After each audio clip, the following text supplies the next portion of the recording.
Welcome to another episode of Erik Whiskey Studies, and in this video I'm going to talk about the history, new branding of Arran Distillery and do a review of this Arran 10-year-old single malt Scotch whiskey.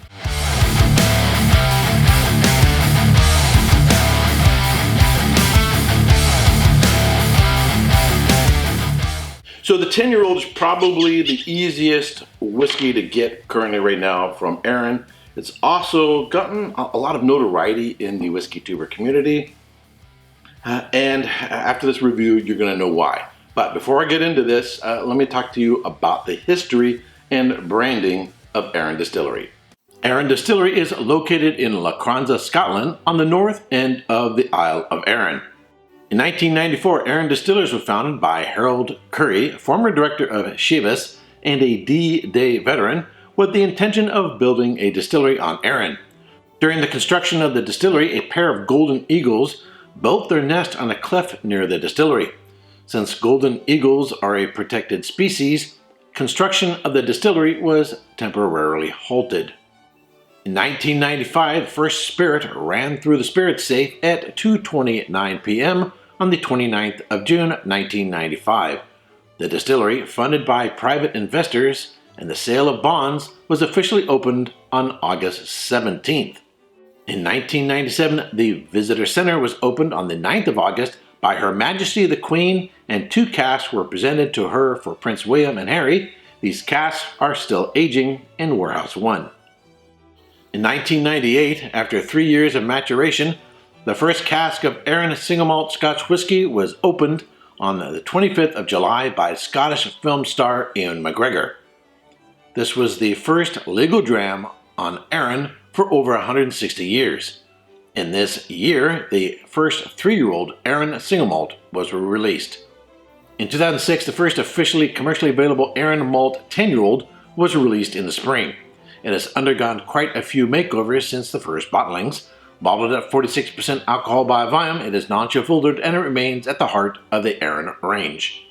In 2007, Isle of Arran Distillers was named Scottish Distiller of the Year, and James McTaggart took over from Gordon Mitchell as distillery manager. In 2010, the official Arran 14-year-old was released in August. In December, the first bottling of the peated expression Arran Macquarie More was released. This was the first foray in the production of peated whiskey and laid the foundation of an idea for lag distillery and the future production in the South.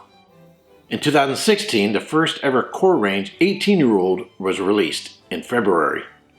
In 2018, the building began on the sister distillery, Lag Distillery, located on the southern end of the Isle of Arran. In 2019, Arran Distillery relaunched their brand with new packaging for their bottles. The Arran 10-year-old single malt Scotch whisky was first released in 2006. It's aged 10 years in ex-bourbon and ex-sherry casks.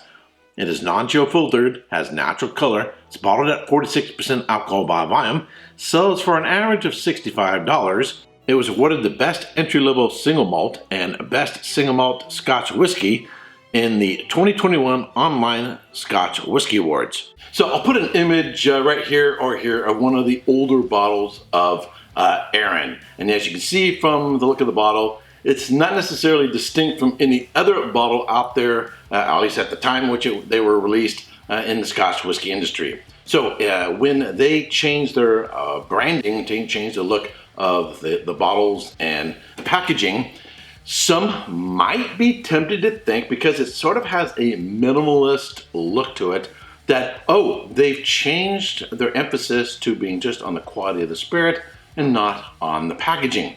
And if that's what you think, you would be wrong. When everybody in the room, you got maybe 1,000 people in the room wearing loud Hawaiian t-shirts, then if you come in with a clean, let's say black suit and white shirt and black tie, who do you think is going to stand out? Everyone wearing the loud t-shirts, the Hawaiian t-shirts or the manga shirts? No, it's you, because you've taken a minimalist look, or a very sort of sleek and clean look without being really, really loud. You're going to be the one who stands out. And so taking sort of a minimalist look where it's clean, it's simple, rather sort of somewhat opaque colors, very distinctive, clean, neat font type. Just going really, really simple, it actually stands out. There is a wine producer, you may have heard of it, Gaha. They have a really minimalist look to their bottles. Gaha is one of the most renowned wine producers in Italy. If you're a fan of Springbank, you may have heard of the Gaha Barolo cask a few years back from Springbank. Gaha is noticeable. It'll stand out, from 100 yards away. When I see a bottle of Gaha, it looks very distinct from all its neighboring bottles, and yet it's very simple, very clean, very classic, and being just black and white. The simple logo embedded into the glass, and the very simple lettering. Well, Arran has taken a simple approach to their bottles and the tubes in which they come in, because this makes them stand out. And the fact that they have gone this way with the packaging, and I'm not the first whiskey tuber to mention it, the fact that it catches our attention and we talk about in our videos means, hey, yeah, it's really, really working because we're spending time talking about it. You may say, yeah, but I don't care about the packaging. All I care about is what goes on in the bottle. If that was the case, then so many whiskey tubers wouldn't be talking about the packaging. All right, now let's get into the whiskey. And one of the things you may also notice is not only did they change the packaging, going to sort of an opaque color with a very simple stylized writing, but they also changed the logo. Very, very common in Scotch distilleries to have a round logo with the name of the distillery stuck in the middle. They've gone to that round logo to a logo that sort of looks like the shape of the Isle of Arran. So if you saw at the beginning of this video, in the opening part, I showed you what the old logo looks like, and I show you what the new logo looks like. Again, small little difference, but the emphasis then on the logo is to emphasize the island, the shape of the island, rather than just sort of the generic, everybody does it, round circle, and then right in the middle of it, they put their eagles that live in the nests close to the distillery. All right, let's get into the whiskey. So a big punch of orange. It's very citrus forward, a lot of orange, some lemon zest. That's its medium plus to pronounced intense aromas. Some vanilla. There's almost like an orange popsicle character going on there. Definitely some maltiness. Perhaps a little bit of lemon. A little bit of spiciness going on there. Baking spices. Cinnamon, nutmeg. Do get a little bit of oakiness, just a little bit on the palate. Definitely sweet up front, sweet in the middle, and sweet in the finish. What you get in the nose, you get on the palate. It's orange, lemon, vanilla, barrel spices. It doesn't change that much from the front into the middle into the finish. It's pretty much the same all the way through. It's really crisp, very lively. The sort of sharp edges that the Barrel Reserve had, and I talked about that in my video of the Arran Barrel Reserve. Those sharp edges, that sort of bite to it, have been taken off, and yet the ABV on this is a little higher. Those are at 43, this is at 46. So a little bit of time will sort of take those edges off. So it's still youthful, it's crisp, it's clean. If you didn't know better, you would think of maybe acidity like orange juice or something like that. But this is the brightness and freshness of the spirit.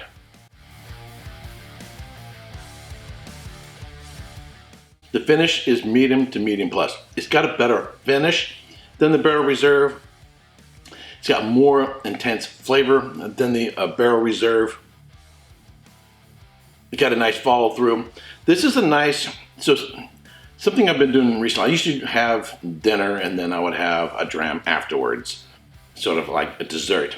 Lately I've been coming home and from work and sort of chilling out, and have just a wee dram before dinner, sort of as an aperitif, something before dinner, something to sort of get the palate going, the appetite going, and getting ready to have dinner. This is sort of a whiskey I would like to have before dinner. My heavier peated whiskeys, maybe sweeter whiskeys, more unctuous, bigger, powerful whiskeys, I might want to have after dinner. So if we can have a couple different whiskeys, maybe a little bit before dinner, a little bit after dinner, this is what I'm going to have before dinner, sort of as a nice warm-up for the evening. What would I give it in terms of a score? I'm going to go a solid 89 points, a solid 89 points. What I want to get it over a 90, perhaps more variation in the front, in the middle, and into the finish, some more depth and more complexity, which is only going to come perhaps with age, or maybe throwing in another cask in there, a different type of cask to add some different variances to it. But other than that, it's a very, very, very nice whiskey. I would say it's a very good beginner's whiskey. If you introduction to Scotch whiskey. All right, that's it for this review. If you subscribe to this channel, well, thank you very much. If you've not yet subscribed, but you like watching my videos, I would greatly appreciate it. If you subscribe, ring the bell to be notified for when I go live or post a new video. And until next time, cheers. Hey, don't forget to subscribe and check out these other whiskey videos.